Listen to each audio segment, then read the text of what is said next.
próximo de 37% sobre a base salarial é contribuição para o regime geral. 20% sobre os salários, de 1% a 3%, eventualmente, sobre a questão do seguro e acidente de trabalho, 5,8% contribuição do sistema social, sendo que 2,5% direto do INSS, o restante são outros órgãos, COFINS e tudo mais, e 8% de fundo de garantia. Vamos fazer uma conta bem rápida aqui, 37%. Eu estava falando lá que a contribuição mínima dos segurados é 11%. E do ente patronal, o máximo é de 22%. Por que o máximo? Porque é previsto também, na mesma lei que estipula o mínimo, mas estipula que o máximo é 22%. Se nós, em regra, 22% para fundos novos que estão sendo criados, não se precisa.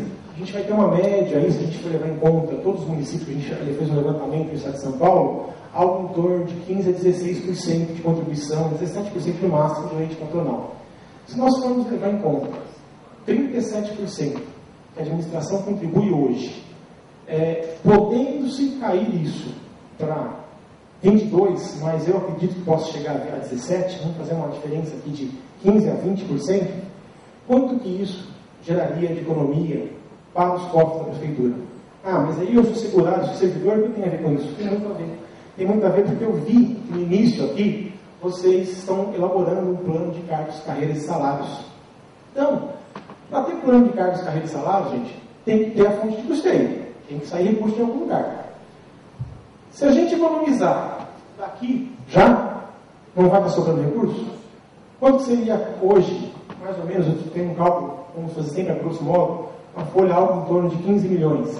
15 milhões, se nós economizássemos 20% mês, vamos estar falando em 3 milhões a menos de encargos previdenciários por mês. Vamos deixar um pouquinho de lado, 2 milhões por mês. 2 milhões vezes 13, 12 meses mais 13º, 25, 26 milhões a menos.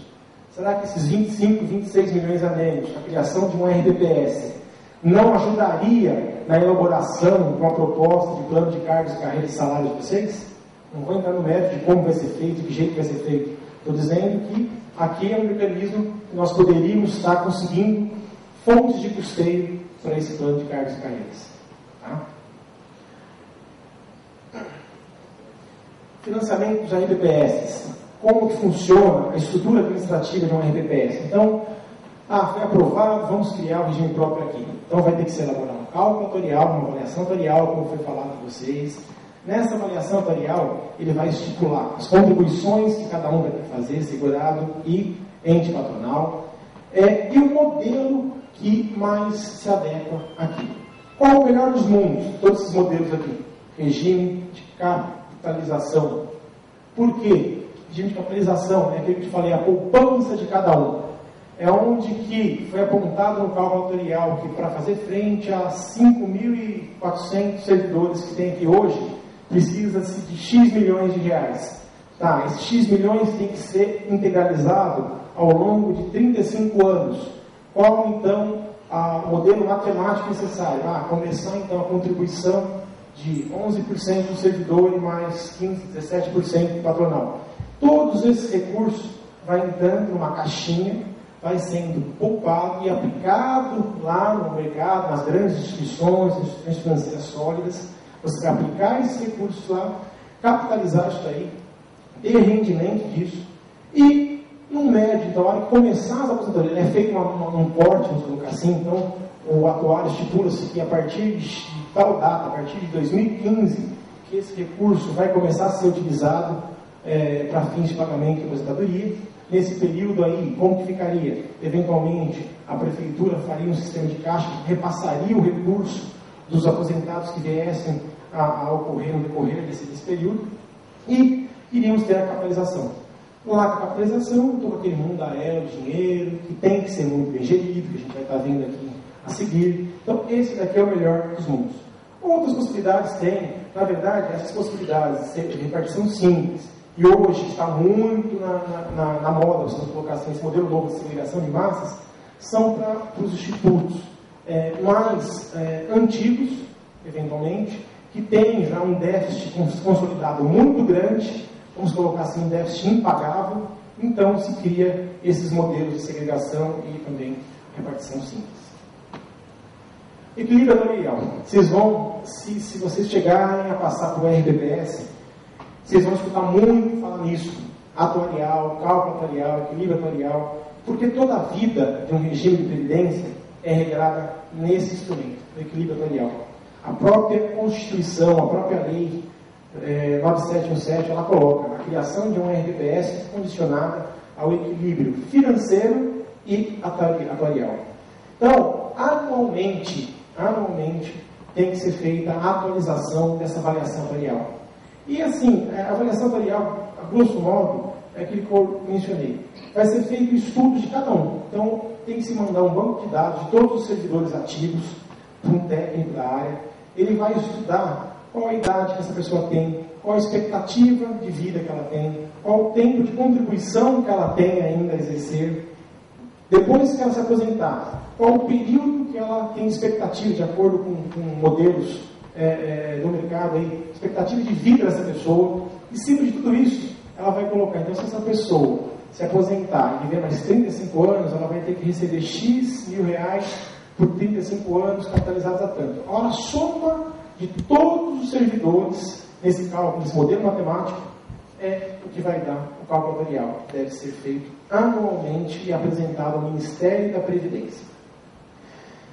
A existência ou não de déficit técnico é que vai preparar aquele modelo de capitalização, repartição simples, segregação. Então, de acordo com o perfil que for levantado aqui do Guarujá, é que vai ser verificado qual vai ser o melhor mecanismo a ser aplicado, que menos vai ser oneroso, na verdade, ao ente público. Meta atuarial, essa meta atuarial, tá, que eu comentei, que a partir do momento que ela for estipulada no cálculo atuarial, os gestores, o responsável por fazer a gerência do recurso financeiro, a aplicação do recurso financeiro, ele vai ter que buscar uma política de investimento. Política de investimento, o que é? Anualmente também, os gestores, o responsável técnico da área, vai ter que elaborar uma peça, um documento, que vai estar dando as diretrizes do que ele vai fazer com o recurso financeiro de vocês. Olha, eu vou aplicar isso na renda variável, vou aplicar isso nos fundos de renda fixa, eu vou fazer uma aplicação na poupança. Então, de acordo com a meta atuarial a ser perseguida, de acordo com a política de investimento a ser estabelecida pelo responsável financeiro do RBPS, é que você vai saber o caminho, a destinação que vai ser dada aos recursos de vocês. Isso daqui, obrigatoriamente, tem que ser publicado nos órgãos oficiais de comunicação, no site, na prefeitura, tudo isso está em legislação. Os servidores têm que se passar pelo colegiado, então os conselhos que foram constituídos para fazer a fiscalização dos RBPS, ele vai ter que também aprovar essa política de investimento.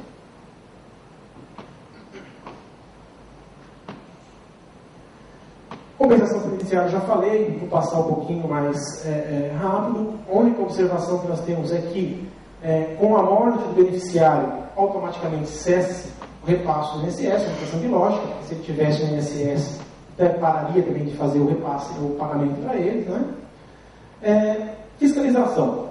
Aqui que nós estamos falando. Anterior a 98, as regras eram muito brandas, não existia fiscalização, não existia mesmo.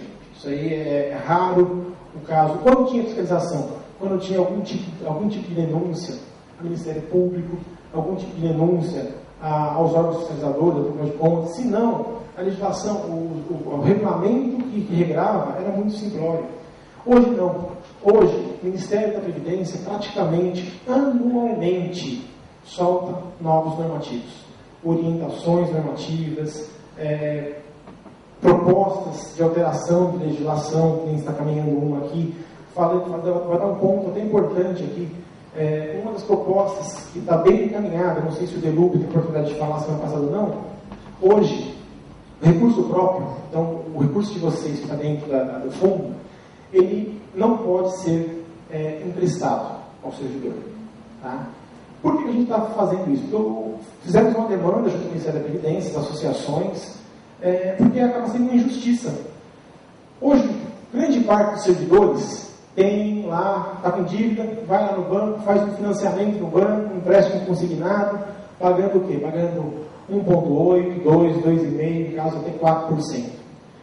O recurso que está dentro do regime próprio de previdência, aqueles 7 bilhões de reais que eu falei que a gente está representando, que a associação representa, ele não pode ser emprestado ao servidor, ele só pode ser aplicado no mercado. Se alterar a legislação, nós passarmos a poder fazer esse empréstimo ao servidor, o que vai acontecer? Hoje, eu consigo no mercado a melhor rentabilidade possível, vai ser de 1, 1,2, muito boa, tá, no mercado. Sendo que o servidor paga 2, 2,5 de empréstimo. Não seria o melhor dos mundos nós emprestarmos ao servidor a 1,5?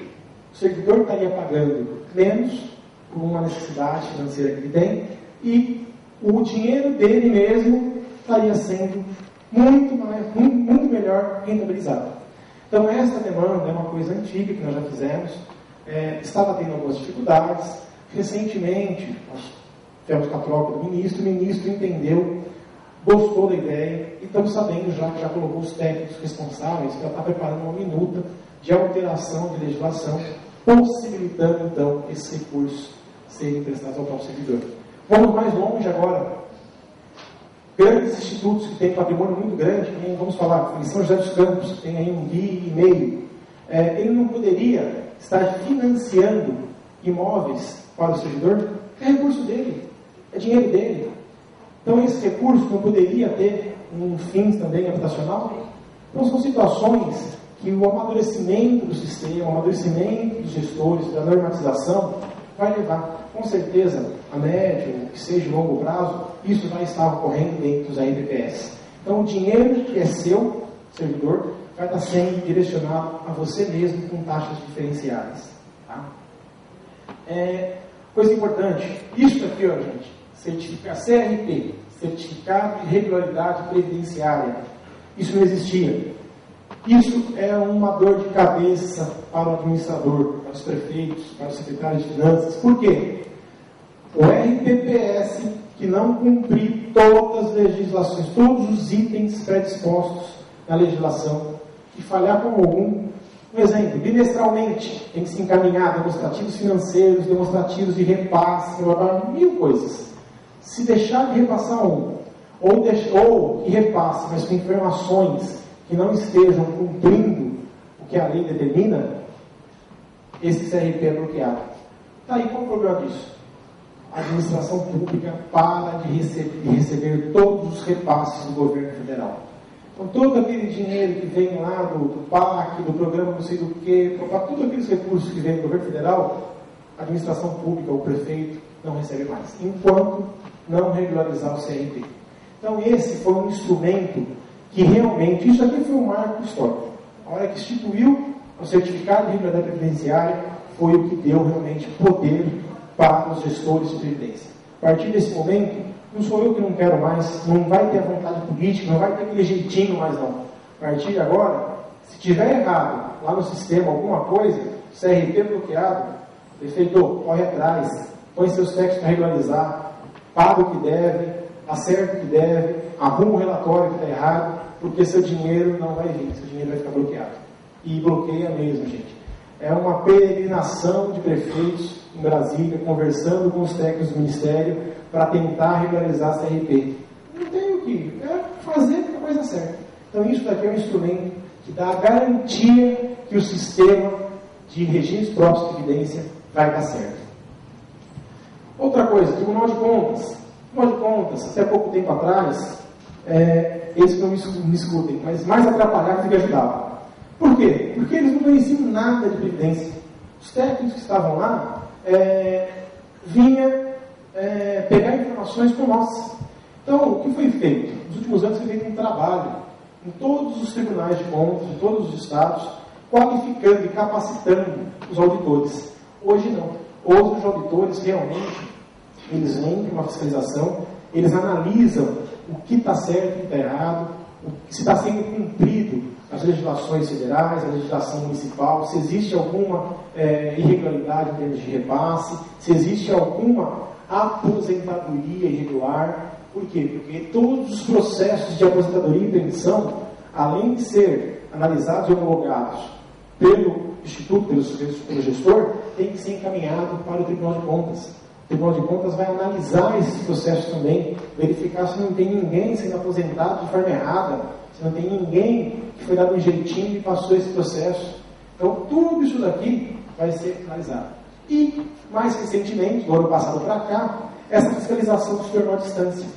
Não sei se tem alguém da área de finanças aqui, mas está sendo aplicado o projeto Aldesp. Então, toda a fiscalização agora é real time. Na verdade, todo mês nós temos que encaminhar todas as informações, um rol gigantesco de informações, para o tribunal. Então, o tribunal, que antigamente, o que era? Ele esperava, ocorria um ano inteiro de irregularidade, depois o tribunal vinha aqui e apontava para você regularizar. Agora não. Agora ele consegue pegar isso de um mês para o outro. Então, está muito mais ágil o sistema de fiscalização. E, às vezes, não vou mentir para vocês, não. Algumas vezes, nós, como associação, temos que ajudar alguns associados nossos da BPS e temos que ir lá no tribunal e falar, olha, você esqueceu de analisar tal coisa, você não viu tal coisa, dá uma olhadinha lá que tem coisa errada. É o papel nosso, nós estamos aqui para defender o interesse dos associados, dos segurados, dos servidores a qual nós representamos. Regularidade dos investimentos, também analisada. Como eu falei, existem padrões de aplicações. Eu não posso estar aplicando, eu sou amigo daquela empresa que tem uma ação tal, quero aplicar, quero ajudar meu amigo. Não, você não pode fazer isso. Você vai ter os critérios de elegibilidade, os critérios de seleção dos ativos, aonde você vai aplicar esse recurso. Eu só posso aplicar em instituições sólidas, grandes, que tenham transparência na sua gestão. Tem 1000 critérios. É um questionário de seleção de gestores que nós falamos. Isso também é uma obrigatoriedade a qual o próprio Tribunal de Contas acompanha também esse ponto. Aquela exceção que eu comentei para vocês da taxa de administração. Recurso previdenciário só pode ser utilizado para fins previdenciários. Eu não posso pagar outra despesa. Eu quero pagar, como eu falei, a parte de ajudar o plano de saúde. Não pode. A única exceção que ocorre, taxa de administração. O que é essa taxa de administração? Até 2% dos gastos com despesa de pessoal no exercício anterior. Então, 2010, gastamos 10 milhões de reais. Até 2% de 10 milhões de reais eu posso usar para custear minhas despesas administrativas. Daí é o quê? O pessoal que trabalha dentro do regime de previdência, as despesas com insumos, veículo. Então, essas despesas administrativas podem ser custeadas desde que não supere a 2%. Se passar 2%, quem vai ter que pagar? A prefeitura paga, o ente patrocinador paga. Não tem exceção. Passou 2%. Primeira coisa, CRT é bloqueado. Enquanto a prefeitura não repassar a diferença que excedeu 2%, fica sem o CRP, fica sem o repasse do governo federal. A lei de investimentos, gente, são mais específicas, eu vou só falar bem rapidamente. Então, existe uma resolução que nós falamos que até a associação participou junto com o Conselho Monetário Nacional, bem recente, foi atualizada praticamente anualmente, ela é atualizada. Essa resolução 3922, ela estabelece todos os critérios de aplicação. Mas o ponto mais importante que ela trouxe é o seguinte: responsável certificado. Hoje, todo RPPS é obrigatório que tenha um profissional devidamente cadastrado junto à CVM e certificado. Então, ele vai ter que fazer um curso para isso e passar numa prova. Não é só fazer o curso, existe uma prova cujo aproveitamento mínimo é de 70% da prova, e você tem que passar nessa prova para ser certificado. Por que disso? Para ninguém alegar ignorância.